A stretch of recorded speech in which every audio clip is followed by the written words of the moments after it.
Well, welcome everyone to maybe the grand finale of today, the first of 2 days of the marathon. It's now my pleasure to introduce Adam Thirlwell. Adam Thirlwell is the author of 2 novels, Politics from 2003 and The Escape from 2009, of a novella and a project with International Novels that includes an essay book and a compendium of translations edited for McSweeney's Quarterly. He has twice been selected as one of Granta Best of Young British Novelists, and in 2008 he received the Somerset Maugham Award. His work has been translated into 30 languages, and his novel, Lurid and Cute, will be published in 2015. Thirlwell has collaborated with the Serpentine throughout the past year on the so-called Bridge Commission, for which we commissioned over a dozen writers from around the world to produce a short story which can be downloaded and listened to when walking from one gallery to the other, across the bridge, or of course anywhere else. And Thirlwell was very crucial as an advisor and friend for this project. Thirlwell's own contribution to this project has the very beautiful title, 5 Prophecies: Can a person's entire life change in the time it takes to walk over a bridge? And it is available on serpentinegalleries.org. We are very grateful to Thirlwell for producing also a poster, which you can see on the back, on the occasion of this marathon.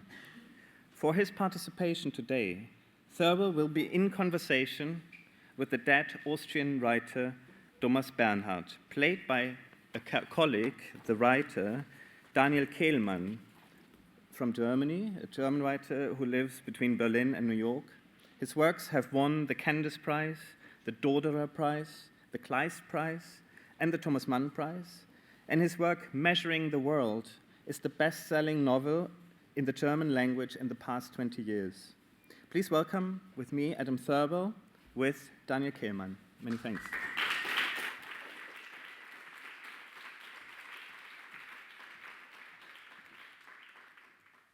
Good evening. I should say that Daniel, obviously, as you can see, is not here. But that's kind of in keeping with what we have for you tonight.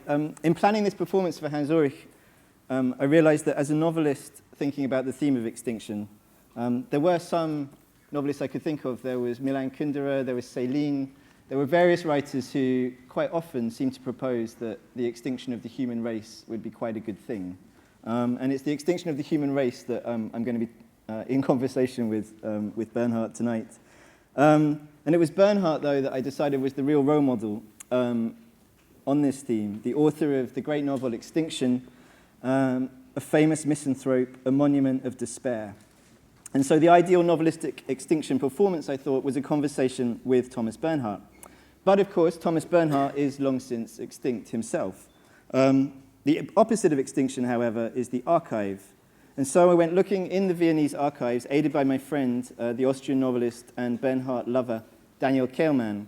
We were looking for some kind of resurrection of Bernhard. And so it was from the research in these archives that we ended up with a transcript, a reconstituted conversation in English with Bernhard soon before he died.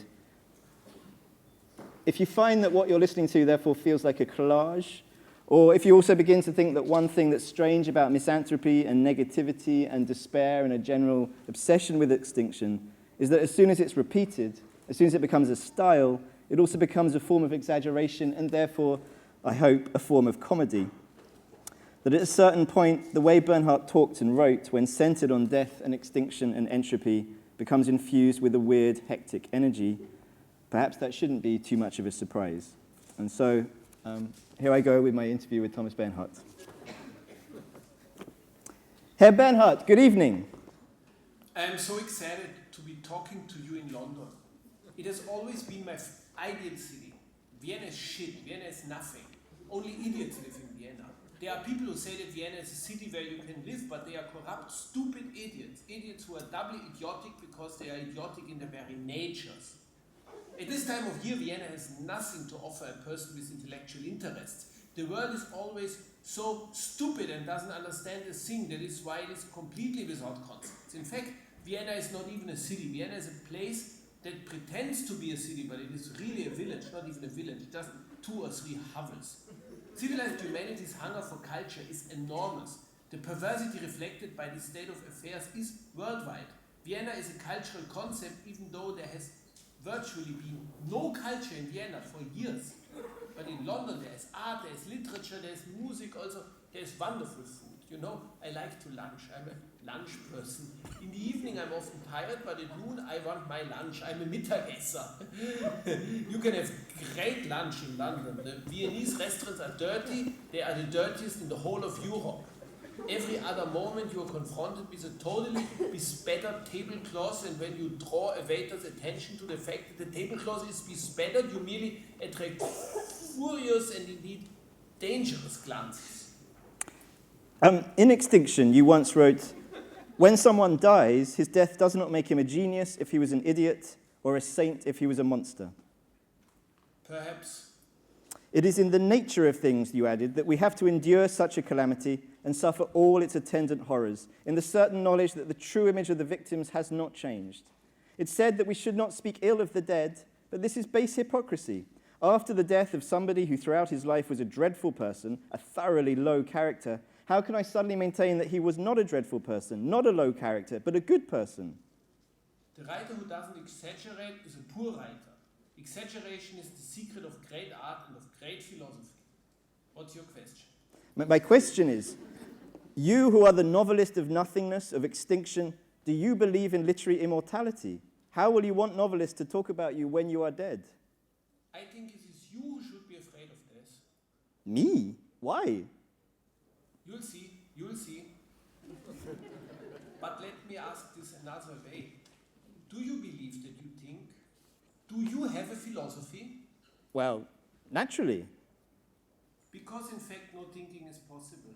When we are thinking and don't stop thinking, which is what we call philosophizing, we come to realize that all our thinking has been wrong. We say something that seems quite clear at the time, then a moment later we don't know what it was. Philosophy is like the air we breathe. We breathe it in, we can't retain it for long before breathing it out. All our lives we constantly inhale and exhale it, but we can never retain it for that vital moment that would make all the difference. No one thinks anything. So your death does not scare you? Insofar as I will no longer be famous, insofar as I will no longer be making money. Really? Not making money? That's your fear of death? All great writers are dead at heart. Artists are the most unscrupulous of all people, even worse than the politicians, which means that artists are even worse than the hack artists. They owe this to their knowledge of death. The art writers, they only want money, they only want fame, even though they know that fame is transitory, nothing lasts, everything will die. To believe in anything else, to believe that anyone will be saved from the total extinction, it isn't possible.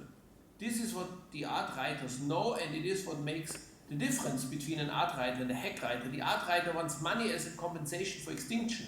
He wants fame for as long as possible. For the art writer knows he will be extinct, but nevertheless he has the strength of his corruption. But shouldn't art only believe in the truth? That truth can triumph over time? It is only the mendacious, the untrue, only falsehood and lies that are recorded. Posterity possesses only falsehoods and lies in the books which the so-called great writers have left us. My publisher tells me that the Austrian people dislike my books. No one buys my books, so I have to write plays, and so I do. Why not? It's very easy. People just stand on the stage and say things, little monologues, always complaining about the Bratwurst or the Wetter or Hitler. You only need a few hours to write a play.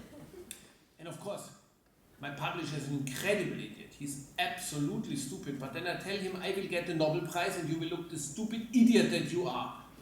It's really not hard to get a Nobel Prize. These idiots. But are you afraid about your image in the minds of other people? You say in Extinction that a man's death must not alter his image in the minds of people.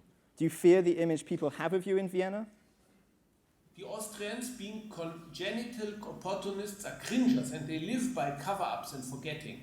There is no political atrocity, no matter how great, it is not forgotten after a week. Austrians have for centuries lived with lies and got used to it.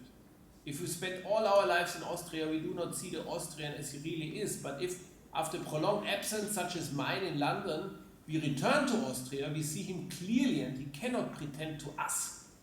Why should I consider my image in the minds of such people? You never think about it? When you accompany a Viennese to his flat, your mind as a rule boggles at the dirt. Of course, there are exceptions, but as a rule, Viennese flats are the dirtiest flats in the world. I love Poland and I love Portugal, but Poland probably more than Portugal. My books are forbidden in Austria, you know. You can go to prison if you read me. I had no idea. Well, it's true poetically, which is the only truth worth considering. In Extinction, there is the famous passage describing a funeral with the bishops and the Gauleiters, the SS officers, and the members of the Blood Order.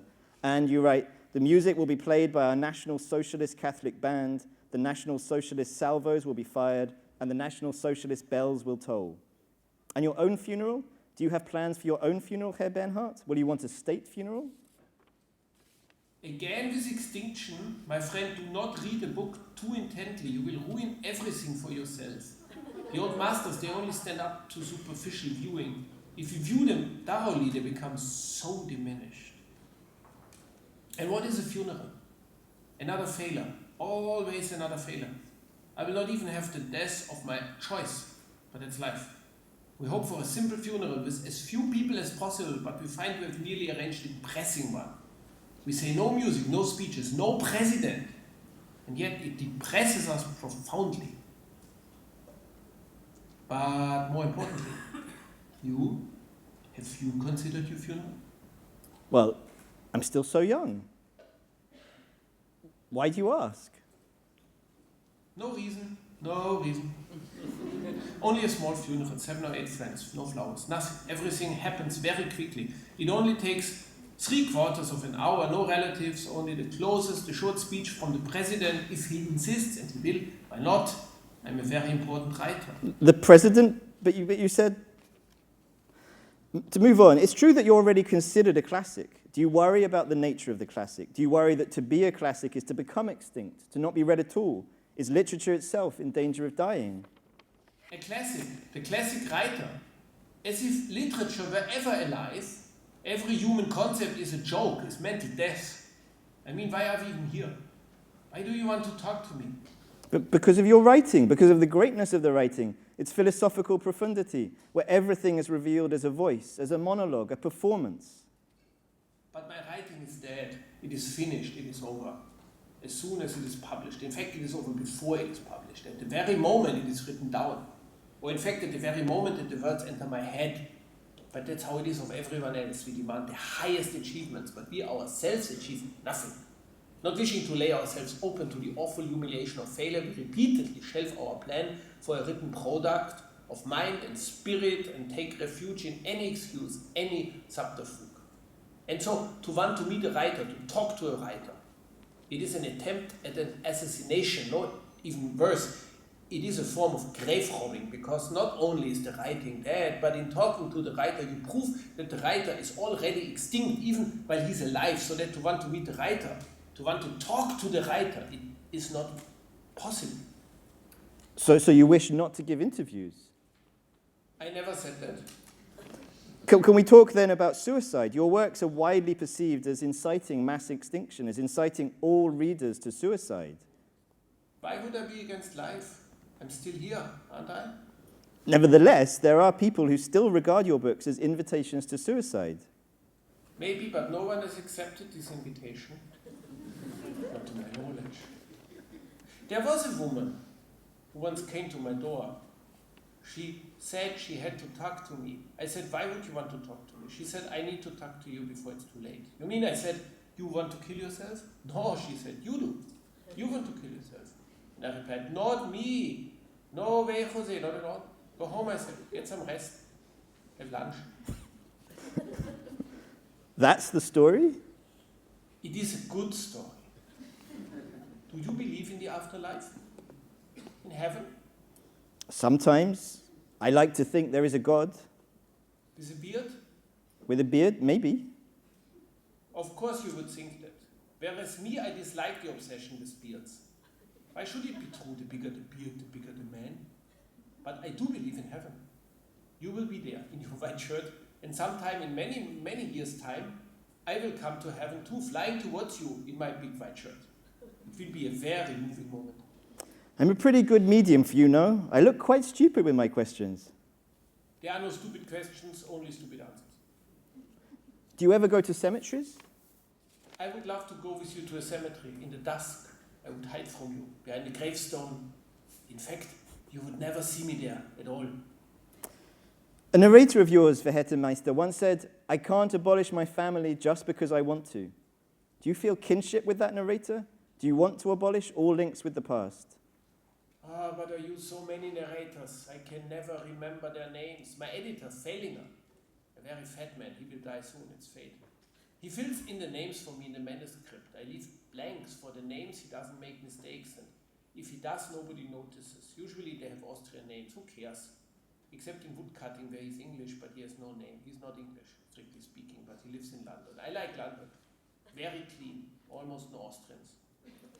Do you feel that your art is dead then? Is the art of the novel extinct? You know, what makes me sad is that the greatest piece of writing I ever wrote, the one of which I'm the most proud, it is a dialogue I wrote between an octopus and a harpsichord. It is really fantastic, an entire new departure, and no one was interested. I showed it to my editor, to Fellinger, and he laughed at me. He said this didn't work. But in fact, it's very delicate, and he's an alcoholic. It's so delicate, like a piece of porcelain, something out of the French 18th century. It was so light.